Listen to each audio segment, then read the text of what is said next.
Di sebuah desa kecil yang terletak di kaki gunung, terdapat sebuah rumah tua yang sudah lama ditinggalkan. Rumah itu terkenal karena banyak orang yang mengaku melihat hantu, tapi tak ada yang berani mendekat. Semua orang takut, kecuali satu orang. Johnny. Johnny adalah pemuda yang selalu ingin tahu dan tidak pernah percaya dengan cerita hantu. Hantu hanya cerita pengantar tidur, katanya sambil tertawa. Suatu malam, Johnny memutuskan untuk menginap di rumah tua itu. Pasti seru, pikirnya.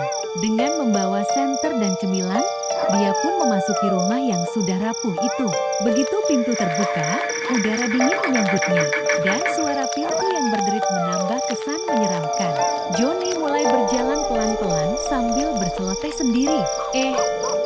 Kalau ada hantu, saya tantang duel deh. Tak lama, dia mendengar suara langkah kaki di lantai atas. Cuma tikus, pikirnya.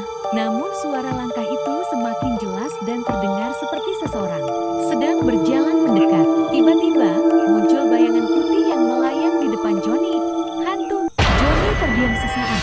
Tapi kemudian, hantu itu tersenyum lebar dan berkata, "Hai, saya hantu Tini. Mau makan popcorn?" Johnny terkesiap, "Apa? Hantu malah ajak makan popcorn?"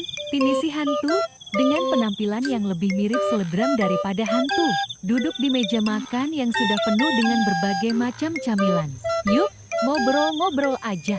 Udah lama gak ada yang datang ke sini," katanya sambil mencolek popcorn. Johnny yang mulai bingung, akhirnya duduk. "Kok hantu malah santai begini? Kenapa takut sama kamu?" Tini tertawa. "Gak usah takut, Johnny. Hantu itu kerjaannya juga bosan. Kadang malah nggak punya teman ngobrol.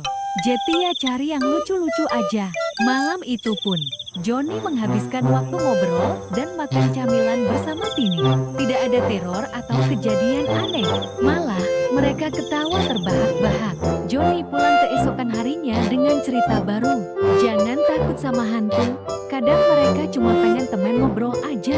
Dan sejak itu, rumah tua yang dulunya ditakuti malah jadi tempat nongkrong Johnny dan Tini.